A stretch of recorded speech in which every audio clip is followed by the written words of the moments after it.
El propósito es honrar a nuestro Señor y obedecerle, porque sabemos que pues ya nos pertenecemos, ya fuimos comprados a un precio muy alto y tenemos una encomienda.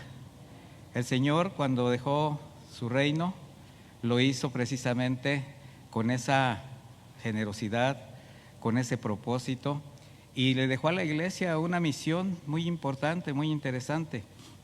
Hoy vamos a hablar de precisamente esas bondades del Señor. Vamos a hablar del año agradable del Señor. ¿Ustedes saben que hay un año agradable del Señor?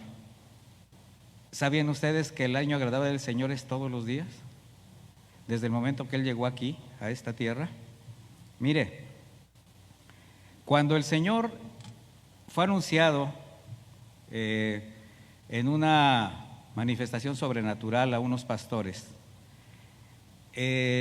cuando Él se presenta ante estos pastores, este evento lo podemos ver en Lucas 2:8, 9 y 10, ellos se atemorizaron, pero el ángel les dijo, dice el versículo 10, no teman, porque aquí les doy noticias de gran gozo, que serán para todo el pueblo, que hoy en la ciudad de David les ha nacido un Salvador, que es Cristo el Señor. Dice, y repentinamente apareció con el ángel una multitud de las huestes celestiales que alababan al Señor y decían, ¿se puede imaginar usted eso? ¿Se puede imaginar abriéndose el cielo y las huestes celestiales de repente irrumpir de una manera impresionante y empezar a alabar al Señor diciendo, gloria a Dios en las alturas y en la tierra paz, buena voluntad para con los hombres? Un evento tan impresionante que yo creo que para cualquiera de nosotros hubiera sido, pues no sé, nos hubiéramos caído desmayados. En la tierra paz, y es algo que se carece. Es algo que de alguna manera todos anhelamos y difícilmente podemos disfrutar desde el punto de vista terrenal. Pero esa paz que el Señor nos está brindando en el momento que está estableciendo este evento, ¿cuál será? Dice en la tierra paz, buena voluntad de Dios para con los hombres. Es la paz que nos va a llevar a su presencia, mis hermanos. Y esto muestra precisamente el propósito del Señor de reconciliar al hombre con Él para darle salvación y hacerlo portador a sí mismo de esas noticias de gran gozo. En el versículo 15 de este mismo pasaje dice, cuando los ángeles volvieron al cielo, los pastores se dijeron unos a otros, vayamos a Belén y veamos qué ha sucedido y que el Señor nos ha dado a conocer. Fíjese la sensibilidad de estos hombres sencillos, humildes, que inmediatamente creyeron, pero quisieron ir a comprobar. Y sin embargo hubo quienes, teniendo las manifestaciones del Señor Jesucristo, no creyeron y le rechazaron. De manera que llegaron al pesebre, llegaron ahí a ese lugar, dice, y al ver al niño, contaron lo que se les había dicho acerca de él. ¿Qué fue lo primero que hicieron estos pastores después de comprobar que el niño había nacido y de todas las manifestaciones? Ir a platicar, a comentar, a predicar. ¿Qué? Las buenas de gran gozo. Dice, y todos los que estaban escuchando quedaron asombrados de lo que decían los pastores. ¿Te podrías identificar con estos pastores? Porque un día el Señor te deslumbró. Un día el Señor te dijo, he aquí buenas de gran gozo por la buena voluntad de Dios para tu vida. Ese día de tu milagro, mi hermano, cuando se abrieron los cielos y las huestes celestiales se unieron para mostrarte al Padre. Es una analogía de lo que sucedió ese día, mis hermanos. Nosotros, en el momento que fuimos predicados de Cristo, que el Espíritu Santo nos convenció de pecado, de justicia y de juicio, nuestros ojos espirituales se fueron abiertos y nos encontramos cara a cara con la divinidad de nuestro Señor Jesucristo. En ese momento, cuando tú reconociste tu pecado, cuando tú, escuchando, te quedaste asombrado de lo que te decía alguien, que Jesús te trajo noticias de gran gozo. Mire, antes de comenzar su ministerio terrenal, el Señor Jesucristo pasó por dos eventos significativos. Primero fue un acto de obediencia de él al Padre, que le complació cuando fue bautizado por Juan. En el momento que el Señor se acerca, se acuerda que Juan estaba bautizando para arrepentimiento, y cuando Juan lo ve, bueno, aparte de que era su primo, sí sabía que era su primo, ¿verdad? Ya lo conocía, pero en el momento que lo ve, en ese momento que él regresa del desierto después de ser tentado, bueno, lo identifica plenamente y dice: he aquí el Cordero de Dios que quita el pecado del mundo. De hecho, le dice Juan: sería mejor que tú me bautizaras a mí. ¿Y qué le dice el Señor Jesús? No, Juan, es preciso que se cumpla toda profecía. Hagámoslo todo de acuerdo a la palabra de Dios. El Señor jamás intentó hacer algo por su cuenta que no fuera la voluntad del Padre. De ahí, otro evento significativo fue ser llevado por el Espíritu al desierto durante 40 días para tener precisamente comunión con el Padre. No pensemos que fueron un tiempo de exilio o de simplemente probar su capacidad física. No, mis hermanos, tiempos de desierto donde el Señor Jesucristo pudo tener una intimidad, una relación íntima con el Padre. ¿Por qué? Porque Jesús necesitaba ser fortalecido. Está a punto de comenzar su ministerio. Y ahí el Señor es fortalecido con gracia, con poder, para cumplir ese propósito de redimir al hombre. En ese mismo instante, en ese lugar, también fue probado, también fue tentado. A lo que sus respuestas a la tentación fue: escrito está. O sea, el Señor siempre estableciendo que la palabra de Dios estaba por encima de cualquier otro argumento, aunque el enemigo, Satanás, la estaba usando de una manera muy estratégica. ¿Sabía usted que el enemigo se sabe la Biblia? Más que nosotros, mis hermanos. ¿Y sabe qué? La sabe usar a su manera, la sabe usar a su conveniencia. Y lamentablemente en ese pecado o en esa estrategia caen muchos que predican la palabra de Dios, pero siempre están buscando de manipularla de alguna manera para hacerla conveniente. Bueno, el Señor comienza su ministerio, que va a culminar en la cruz. Y mire, acabamos de pasar por una fecha que para la sociedad, para el mundo, representa el nacimiento de Cristo. El día de ayer en la noche, cenas, regalos, mucha fiesta, mucha compra compulsiva, muchas cosas que pues para el hombre, para la humanidad representa la Navidad. Nosotros sabemos lo que representa realmente la natividad del Señor, pero el mundo que no le conoce no, y por eso sigue viviendo en esa frivolidad, en ese deterioro, en esa corrupción social. De hecho, dentro de unos días, el próximo sábado 31, la gente se va a desbordar en una impresionante como menú de opciones para que les vaya bien el año que entra. Y va a haber gente atragantándose con 12 uvas, va a haber gente metiéndose abajo de la mesa para encontrar marido.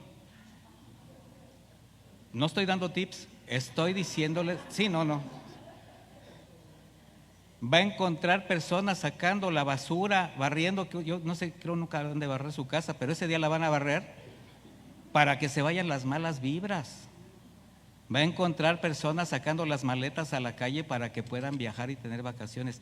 Va a encontrar muchas aberraciones, porque el mundo no conoce a Jesús. Las buenas nuevas de gran gozo no han entrado a su corazón. En Lucas 14:16 leemos, posterior a ese evento de estar en el desierto, dice: Jesús fue a Nazaret, donde se había criado, y en el día de reposo entró en la sinagoga, como era su costumbre, y se levantó a leer las Escrituras. Se le dio el libro del profeta Isaías, y al abrirlo encontró el texto que dice: el Espíritu del Señor está sobre mí, me ha ungido para proclamar buenas noticias a los pobres, me ha enviado para proclamar libertad a los cautivos, a dar vista a los ciegos, a poner en libertad a los oprimidos y a proclamar el año de la buena voluntad del Señor. Nuevamente esta frase, la misma frase que expresaron los ángeles cuando el Señor fue anunciado que había nacido. Ahora Él va a proclamar esa buena voluntad del Señor. Pero inmediatamente dice, enrolló luego el libro, en cuanto dijo la buena voluntad del Señor, se lo dio al asistente y se sentó. Todos en la sinagoga lo miraban fijamente. Entonces Él comenzó a decirles, hoy se ha cumplido esta escritura delante de ustedes. Esto causó una gran conmoción, mis hermanos. El Señor, desde que comenzó su ministerio terrenal, conmocionó la sociedad. Mire, la sinagoga hasta la fecha es una importante institución religiosa de los judíos. Esta institución surge durante el exilio de los israelitas que se encontraban en Babilonia, en aquel exilio, lejos de Jerusalén y del templo. Su finalidad, ¿qué era? Impartir, se juntaban en lugares para impartir la ley de Moisés, para orar, y cuando el Señor llega a la tierra, cuando llega a esa zona, a esa región, pues había sinagogas en la mayor parte de las ciudades. Ya era una manera convencional de reunirse los judíos. Era por costumbre que a un hombre se le diera una porción de las Escrituras para que la leyera y explicara lo que había leído. Así es como vemos al Señor Jesús en una sinagoga leyendo el libro que le fue dado, dice la Escritura. Ahora, este libro era el libro del profeta Isaías. Estamos hablando de rollos, no había en ese momento libros cuadernados como los conocemos. La Biblia tampoco estaba dividida en capítulos y versículos. Sin embargo, lo que él buscó para leer, dice, encontrando esta escritura, ahora lo identificamos como Isaías 61, 1, 2. Eso fue lo que él leyó. Y le voy a leer lo que dice Isaías 1, 2. Dice, el Espíritu de Jehová, el Señor, está sobre mí porque me ungió Jehová, me ha enviado a predicar buenas nuevas a los abatidos, a vendar a los quebrantados de corazón, a publicar libertad a los cautivos y a los presos apertura de la cárcel, a proclamar el año de la buena voluntad de Jehová y el día de venganza del Dios nuestro, a consolar a todos los enlutados. Si comparamos la lectura que hizo Jesucristo de este rollo con el original que acabamos de leer, vemos que Jesús hizo algo inusual al llegar a este pasaje. Cuando dice predicar el año agradable del Señor, interrumpe la lectura sin terminar la frase de día de venganza del Dios nuestro y consolar a todos los enlutados, y a continuación, mirando a los presentes, es cuando les dice, hoy se ha cumplido esa escritura delante de ustedes. ¿Qué está haciendo el Señor? Partiendo la historia. En ese momento, el Señor está expresando que el año agradable del Señor, la buena voluntad de Dios, las noticias de gran gozo, habían llegado con Él y en Él. Algo que los judíos no pudieron tolerar. En ese preciso instante lo quisieron desbarrancar, lo quisieron asesinar, pero no pudieron, no era el tiempo aún. Pero al dejar inconcluso este texto, él dejaba el cumplimiento del resto del pasaje para un tiempo postrero, que ahora sabemos se cumplirá cuando venga por segunda vez.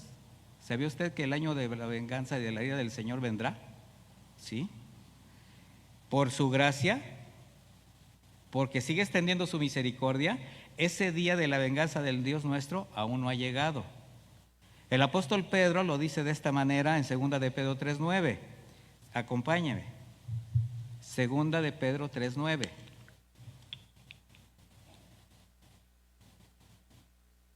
Dice así. Estoy leyendo la versión de Reina Valera actualizada. El Señor no tarda su promesa como algunos la tienen por tardanza.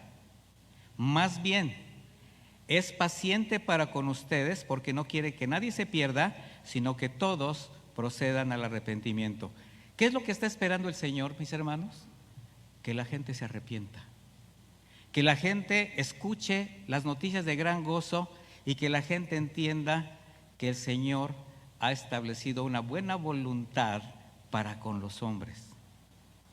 Sin embargo, cuando el Señor Jesús vino a este mundo por primera vez, mostrando esta buena voluntad de Dios a una humanidad perdida, predicando un evangelio de gracia, bueno, Él fue rechazado, Él fue menospreciado, y ese mensaje de salvación que ahora establece como una comisión para la iglesia, que extiende a la iglesia, hace que la iglesia, hace que usted también sea rechazado, que sea menospreciado. ¿Sí lo han rechazado? ¿Sí lo han menospreciado? ¿Sí le han dejado de hablar? ¿Sí ya no pudo usted a lo mejor hasta reunirse en estas fechas con personas que dicen, no, pues sabes que ya con ellos ya nada, porque ya no son divertidos? Ya no son de los que sabemos que antes éramos. Bueno, eso es lo que representa, mis hermanos, el que ahora usted esté disfrutando de la buena voluntad de Dios. Por la misericordia de nuestro Señor estamos viviendo este maravilloso tiempo de gracia para que muchos procedan al arrepentimiento. Mientras tanto, la profecía de Isaías se está cumpliendo en Jesús, pero se está cumpliendo también en la vida de la iglesia. Dice, el Espíritu del Señor está sobre mí. Cuando Jesús declara las palabras, el Espíritu del Señor está sobre mí, está confirmando su naturaleza divina. Cómo esta naturaleza está actuando a favor del hombre por la obra que estaba a punto de llevar a cabo. Cuando Él dice, en este día, en este momento se está cumpliendo esta profecía, el Señor les está diciendo, en este momento yo comienzo a establecer la gracia. El reino venía en sus hombros, dice la Escritura también. El Señor dijo, arrepiéntanse porque el reino de los cielos se ha acercado. Y esta obra que comenzó en ese momento fue consumada en la cruz. Y fue un parteaguas para el surgimiento de su cuerpo espiritual. La muerte física de Jesús, lo único que hizo fue darle vida a la iglesia, a este cuerpo espiritual que Él mismo ha ungido, o sea, le ha expresado su voluntad, le ha investido del poder espiritual para llevar esperanza a quienes aún están perdidos. Alguien te habló a ti de la palabra de Dios. Alguien que tomó en serio esa comisión, que lo tomó muy en serio, lo estableció en su corazón, te buscó, te predicó, quizás lo rechazaste, quizás lo menospreciaste, quizás no te interesó incluso su amistad en un tiempo. No sé cuántos de ustedes rechazaron a quienes le predicó el Evangelio por primera vez. Yo le voy a decir algo, yo rechacé el Evangelio 14 años, nada más. Sí, así como se quedaron así. Al Señor le plació que yo le sirviera. Tenía un propósito para mí, tiene un propósito para mí, como para todos.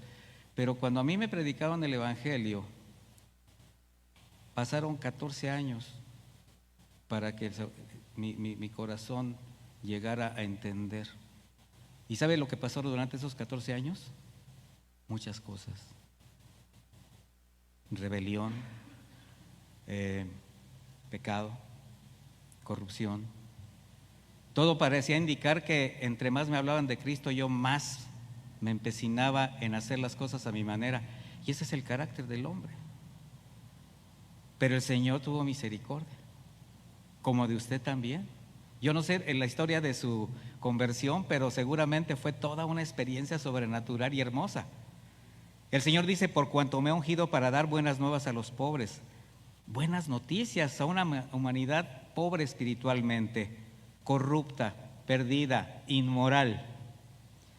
Hombres y mujeres que por causa de su naturaleza caída viven esclavizados al pecado, en medio de un mundo hostil que paulatinamente los va devorando. Mis hermanos, todos nosotros fuimos devorados por el mundo. El mundo entretejió una red tan impresionante que muchos de nosotros, ya siendo creyentes, ya con esta gracia, Todavía estamos pagando consecuencias de un pasado. Y no estoy diciendo que es un pasado que nos condene, no, está perdonado. Estoy hablando de las consecuencias prácticas, las consecuencias que el mundo, cuando vivíamos como el mundo, pues simplemente tomamos esas decisiones. Pobres espiritualmente, hombres y mujeres desanimados, desalentados, que necesitan desesperadamente salidas ante sus circunstancias. Llegó usted a estar así, tan desesperado que no sabía qué hacer, viviendo vidas nada más robándole tiempos de felicidad, así como las fiestas, buscando con avidez quien aliente la esperanza, buscando las cosas que nos producían un placer emocional o físico, la mayor de las veces que nos llegaba a decepcionar porque pues no era la solución. Cuando el Señor estuvo en esta tierra, el mundo, los gobiernos, las religiones, la sociedad, estaba en esa corrupción. Y en la actualidad no es ninguna diferencia, antes al contrario.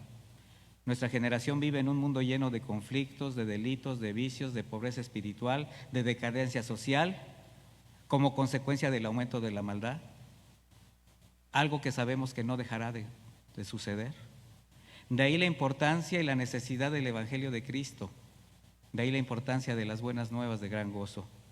Un mensaje de esperanza para todos los hombres, pero también es un mensaje que confronta, mis hermanos. Por eso es rechazado. Porque es un mensaje que limpia, que exhibe el desorden de la vida que se va llevando. De ahí el rechazo, en todos los ámbitos. Aquí, mis hermanos, no hay estratos sociales, ni culturales, ni educativos. Todos necesitamos al mismo Dios. Todos necesitamos la misma salvación, porque todos tenemos el mismo destino sin Cristo. Y quienes estamos en Cristo también tenemos el mismo destino, glorioso, eterno. ¿No le da gusto? Y aunque cada generación es distinta, todos necesitamos ser reconciliados con el Padre. De tal manera que la única manera es escuchar el mensaje de esperanza, de seguridad y confianza que alumbre la vida de quien está en tinieblas. Y ese es precisamente el mensaje con la buena voluntad del Señor para con los hombres. Este es el mensaje de aliento al desesperado, al abatido, al enfermo del alma, que sin saber cómo, pero anhela encontrar descanso de sus afanes, de sus dificultades, de sus problemas. Hay quienes bajo la sombra de la condenación a causa de sus remordimientos, de resentimientos, de amargura, piensan que no hay oportunidad de retomar el camino. Hay quienes piensan que no vale la pena seguir luchando. Hay quienes han perdido la fe en todo y en todos. No sé cuántas veces usted se ha llegado a sentir así, aún como creyente. Sin embargo, mis hermanos, el Señor vino a consumar una obra completa, perfecta. Y cualquiera que esté en esa condición de aflicción, de abatimiento, de desesperanza, tiene un consuelo a tiempo. Tiene una palabra que le va a abrazar, que le va a consolar, que le va a mostrar que Jesús está con él o con ella. ¿Sí lo cree? Mire, hay otros que para justificar esa condición moral y espiritual tratan de suplir esa falta de paz o esas carencias espirituales con el placer, buscando éxito, dinero, prestigio, justificando incluso actos de inmoralidad, de deshonestidad, vicios, corrupción, porque no tienen otra salida, no tienen otra manera de buscarlo. Como placebos que le permitan sentirse bien ocasionalmente, pero en su soberbia jamás recurren a Dios. Piensan que siempre tienen ellos la verdad, la solución. Yo no necesito. Yo no tengo necesidad de lo que tú tienes necesidad. Pero llega un momento que caen tan bajo que solamente levantando su mano y buscando a Jesús van a salir adelante. Y ese es el papel de la iglesia, mis hermanos. tanto para los que no conocen al Señor como para los hermanos en la fe que cuando caen en una situación de desánimo, de tristeza, la iglesia está para levantarle y sostenerle. Porque cuando se está en una circunstancia así no se da cuenta la persona que cualquiera que sea su situación, sin importar su estrato social, su educación, su edad, su condición, todos somos vistos con misericordia y el Señor vino para darnos buenas nuevas de gran gozo, para seguir esta obra hasta que llegue el momento de estar con Él. Por eso el Señor dijo en Mateo 11:28, vengan a mí los que estén cansados, afligidos, cargados, yo los haré descansar. ¿Usted cree que esa es una promesa? Sí, es una promesa. Llegar al Señor y entregarle nuestras cargas. Y dice el Señor, aprendan de mí mansedumbre y humildad. ¿Sabe por qué? Porque eso es lo que a veces nos evita acercarnos al Señor a entregarle nuestras cargas. Nos sentimos tan convencidos o suficientes para llevarlas que no nos damos cuenta que esa carga cada vez es más pesada. Pero el Señor te dice, acércate con esa carga, yo te haré descansar. Y yo aprovecho para comentarles, mis hermanos, si alguien tiene una carga, una aflicción, una situación así, no la siga cargando, no la siga trayendo consigo. Tiene solución su circunstancia, tiene solución su problema, pero tiene que comenzar primero con un reconocimiento de lo que está pasando. La mayor parte de lo que sufrimos, de lo que somos afligidos, nos lo hemos a veces provocado nosotros mismos, es un hecho. De tal manera que aún dentro de nuestros errores, en medio de nuestras malas decisiones, el Señor sigue extendiendo su gracia y misericordia, pero hay que tomarnos de Él. Por eso dice enseguida, me ha enviado a sanar a los quebrantados de corazón. Quebrantados del corazón, quienes al ver su condición reconocen pues que la vida que han llevado los tiene perdidos, derrotados. Mire, el mundo y el pecado tienen una encomienda terrible, destrozar la vida del ser humano. Lo que el enemigo quiere es que usted se pierda, que yo me pierda. A los que no conocen al Señor ya los tiene en sus manos y les quiere evitar que la luz les resplandezca. Y a los que ya tomamos la decisión de seguirle, está haciendo por todos los medios lo suficiente, estratégicamente hablando, para hacernos caer. Pero usted tiene que decirle, escrito está, Satanás, escrito está. Si usted está convencido que el Señor está con usted. Hay quienes al sufrir las consecuencias de sus propias decisiones, de su carne, pues subsisten como muertos en vida, desconociendo el propósito de su existencia. Mi hermano, si el Señor te rescató, es porque hay un propósito. Si el Señor está enviando todavía a su iglesia a las personas que no le conocen, es porque hay propósito.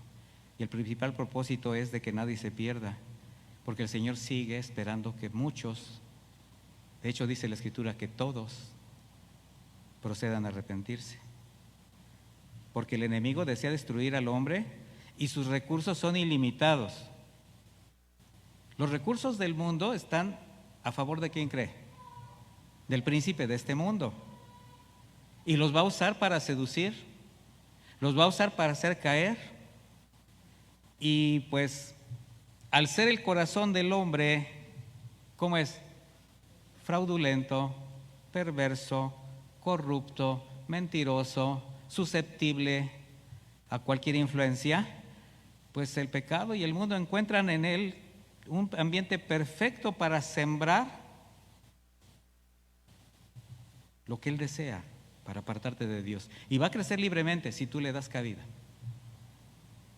Porque el mundo para eso se pinta solo, por ahí decimos. Hay quien dice, es que yo no soy tan malo. Sí se ha si han escuchado esta respuesta cuando usted habla acerca del Evangelio y les presenta a un Dios santo y les dice, tienes tú que pedir perdón? ¿Y yo de qué tengo que pedir perdón? Yo no soy malo. Yo no soy como... Y empiezan a compararse. No, pues comparado con... Pues vas a ser un santo. Porque siempre buscan a los más corruptos, a los que ya están en las cárceles, a los que ya ejecutaron, ¿verdad? No, mi hermano. Refléjate en Jesús. Y vas a ver lo que representa el corazón del hombre. El mismo Señor dijo en Mateo 15:19, porque del corazón del hombre salen los malos deseos, los homicidios, los adulterios, las fornicaciones, los robos, los falsos testimonios, las blasfemias. O sea, eso está ahí. Aunque seas salvo, mi hermano, aunque seas un hijo de Dios, eso está ahí. ¿Y sabes que en cualquier momento puede salir? Si tú le das oportunidad, porque es la naturaleza. Sin embargo, hay una necedad en el hombre de conservar su manera de pensar y de vivir. No desean que se mueva ese estatus y cuestionan el consejo de Dios para continuar viviendo de la manera como viven, aunque sean testigos de su propia degradación. ¿Sí se ha dado cuenta que hay personas que están hundiéndose? Se están hundiendo, están cayendo, las cosas no les salen bien, todo lo que hacen ya les está resultando, o sea, sembraron de una manera, van a cosechar de esa manera, y aún así no reconocen, no aceptan, no se arrepienten, para que las noticias de gran gozo sean efectivas en su vida. Por eso el mundo está lleno de personas que se sienten vencidas, situaciones que se presentan día a día y buscan opciones que les hagan sentir bien, pero no reconocen su verdadero problema. El verdadero problema del hombre es sentirse capaz y autosuficiente, y por eso rechaza a Jesús. Y en esa condición rechazan el único mensaje que tiene el poder de transformar su vida. Así es como muchos huyen de la luz del Evangelio y se esconden en la penumbra de la religión, del humanismo. Y esta es una reacción natural de los incrédulos a la palabra de Dios. Se obstinan en permanecer en la oscuridad de su pecado, al amparo de sus hábitos, de sus tradiciones religiosas, según ellos para agradar a Dios, aunque estén fuera de su voluntad.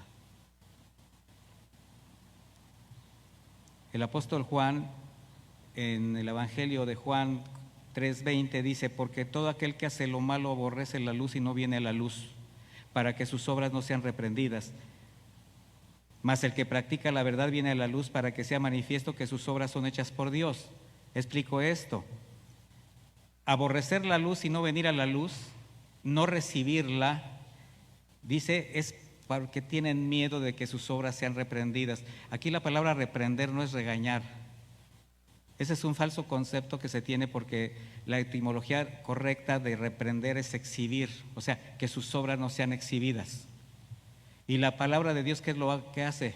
Exhibir tu manera de pensar, exhibir tu condición espiritual, exhibir lo que realmente está en tu corazón.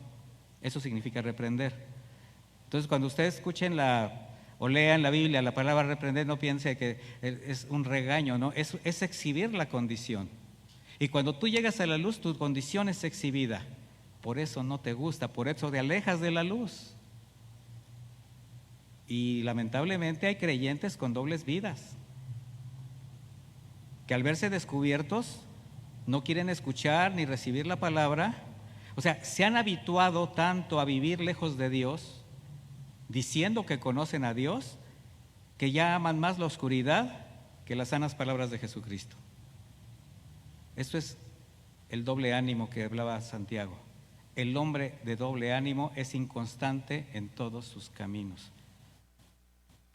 Sin embargo, siempre habrá alguien con corazón sencillo, humilde, dispuesto a escuchar, a recibir la luz del Evangelio. Ahí usted va a encontrar una buena tierra para sembrar las palabras de vida eterna. Ahora, ¿qué significa esto? ¿Que va a estar usted siendo selectivo a quién le predica? No. Usted va a predicar, usted va a testificar, Usted va a llevar esta buena voluntad de Dios para con los hombres a los que el Señor acerque a su vida.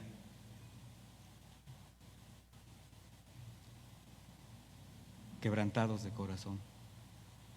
¿Quién se siente realmente abatido, quebrantado, reconociendo que ha tocado fondo, desanimado por las circunstancias o porque algo o alguien le ha dejado caer? Bueno, la respuesta, Jesús te quiere sanar. Esa es la respuesta, porque a eso vino el Señor. Pero hay que reconocer la condición, hay que dejar de justificarse, hay que arrepentirse, hay que pedir perdón, abrir el corazón al Señor para que Él lo llene de su paz, para que Él te consuele, para que Él te abrace. No te sigas quedando con esa carga. Ten la seguridad que al abrir tu corazón, el Señor quitará tu culpa, renovará tu vida, llevará tu carga, te libertará de la esclavitud, de lo que te tiene atrapado. Algo te tiene atado que no te permite esa libertad, esa paz. Y lo más importante es que vas a reconciliarte con el Señor, mi hermano. A pregonar libertad a los cautivos y vista a los ciegos, a poner en libertad a los oprimidos. Todo este pasaje, pues es un hermoso pasaje lleno de metáforas, porque está hablando de cosas espirituales. Cautivos de pecado, vista a los que tienen entenebrecido el entendimiento, poner en libertad a los oprimidos que están o que estábamos bajo la sujeción de la esclavitud. Mire, a lo largo de la historia, uno de los grandes males que ha practicado el hombre por su ambición, por su codicia, precisamente es la esclavitud física. Pero hay una esclavitud mucho más terrible, la espiritual. Porque alguien puede ser libre físicamente, pero seguir esclavo espiritualmente. Y aunque debido a la naturaleza del hombre no lo entienda, no lo acepte, debido a una conciencia que aunque débil sostiene una lucha constante, bueno, eso te tiene esclavizado y te sigue llevando a dejarte guiar, por decirlo así, por tus instintos carnales. Cuando Jesús vino a pregonar, a participar al hombre de una solución, precisamente fue para librarlo de ese terrible mal que está en su propia naturaleza. Esta ceguera espiritual es la que impide ver al hombre la magnitud del poder destructivo de lo que está viviendo. Yo me veo reflejado, yo creo que todos nos vemos reflejados, viviendo, destruyendo nuestra propia existencia sin reconocer lo que está sucediendo.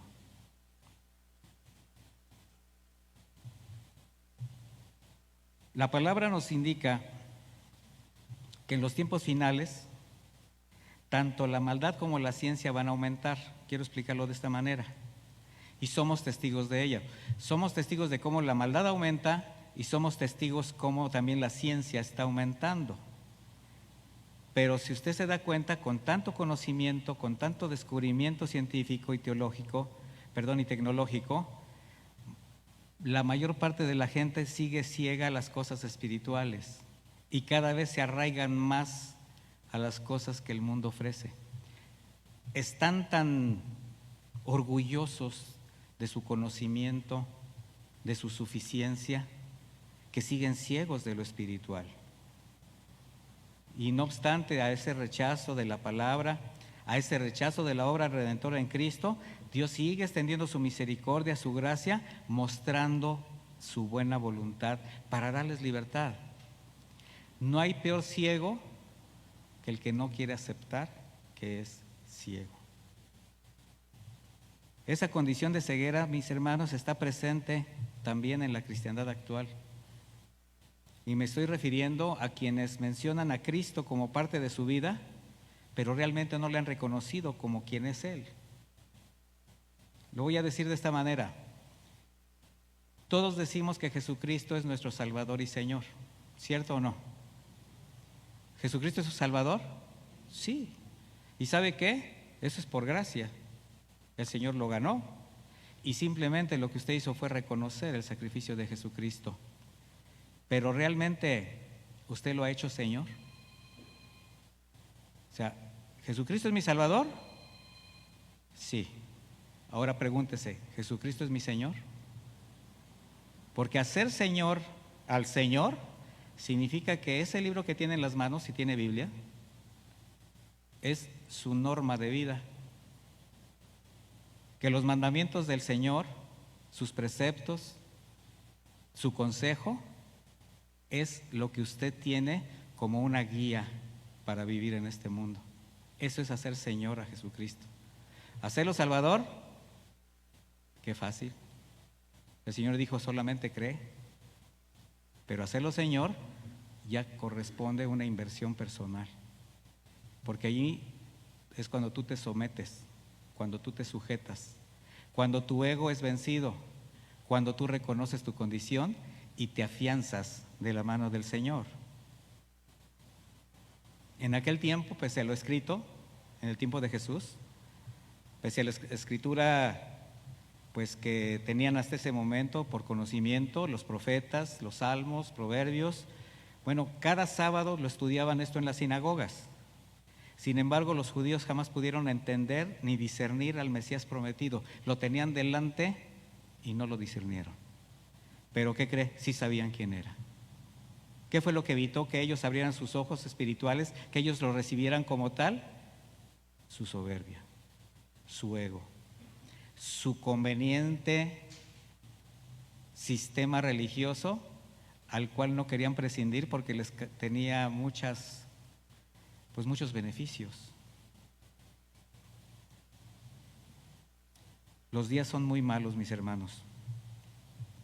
La misma Escritura dice que los días son malos y que el enemigo sigue cegando al hombre a través de lo que llama su atención. ¿Qué va a usar? Lo tangible, lo sensual, para ocultar la verdad de su verdadera condición espiritual.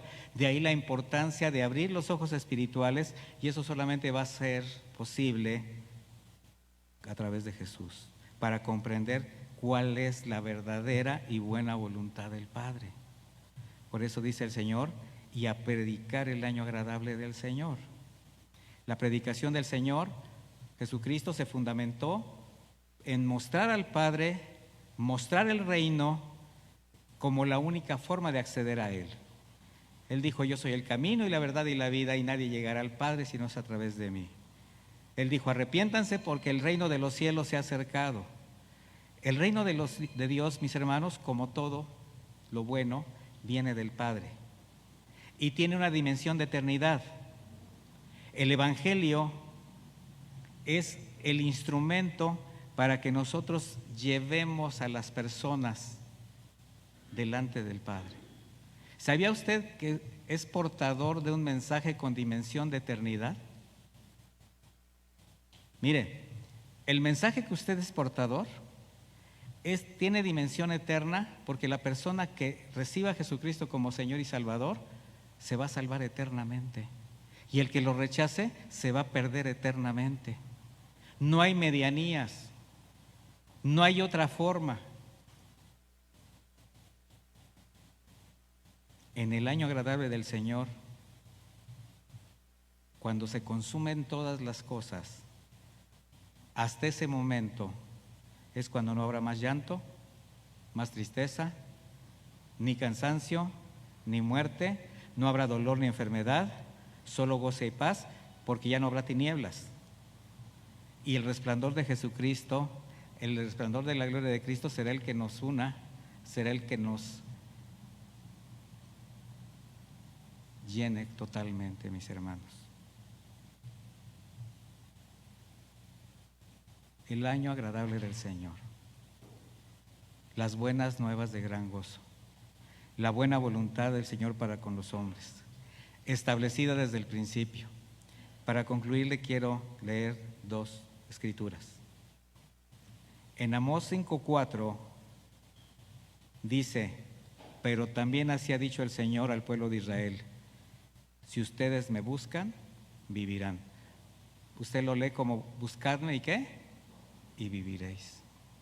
Isaías 55:6 dice: busquen al Señor mientras pueda ser hallado, llámenlo mientras se encuentre cerca. Que dejen los impíos su camino y los malvados sus malos pensamientos, que se vuelvan al Señor nuestro Dios y Él tendrá misericordia de ellos, porque Él sabe perdonar con generosidad. ¿Ha hecho usted esa promesa personal? La pregunta. La promesa de que el Señor está esperando que nos volvamos a Él, la ha hecho suya, entendiendo su generosidad. Yo le quiero invitar, mi hermano, a que haga una reflexión en este momento de su presente,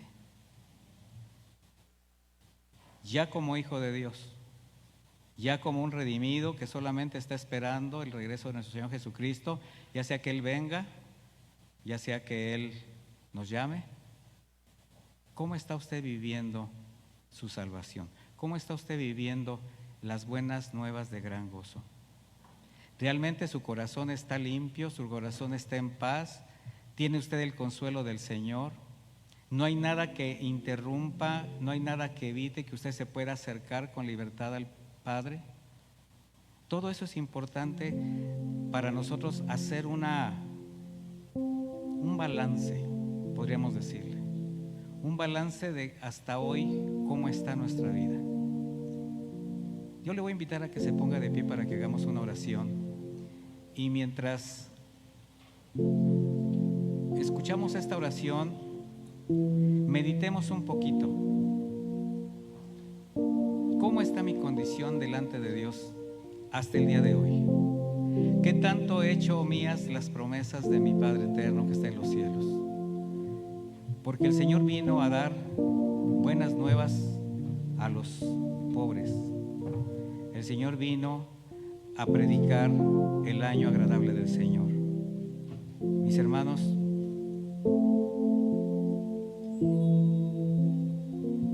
esa cárcel que lo tenía usted cautivo en medio del pecado, en medio de una condición de desaliento, de tristeza, esa vida que lo sostuve a usted en medio de las cosas que el mundo le ofrecía y que usted aceptaba sin limitantes, pero que lo hacían perderse de la luz eterna, del Señor. Medite usted si en este momento está usted gozando precisamente de ese gozo, de que esas nuevas que llegaron a su corazón realmente han abundado en su vida. Realmente tiene usted el consuelo, la paz que el Señor está buscando para cada uno de los que estamos aquí presentes, para cada uno de sus hijos.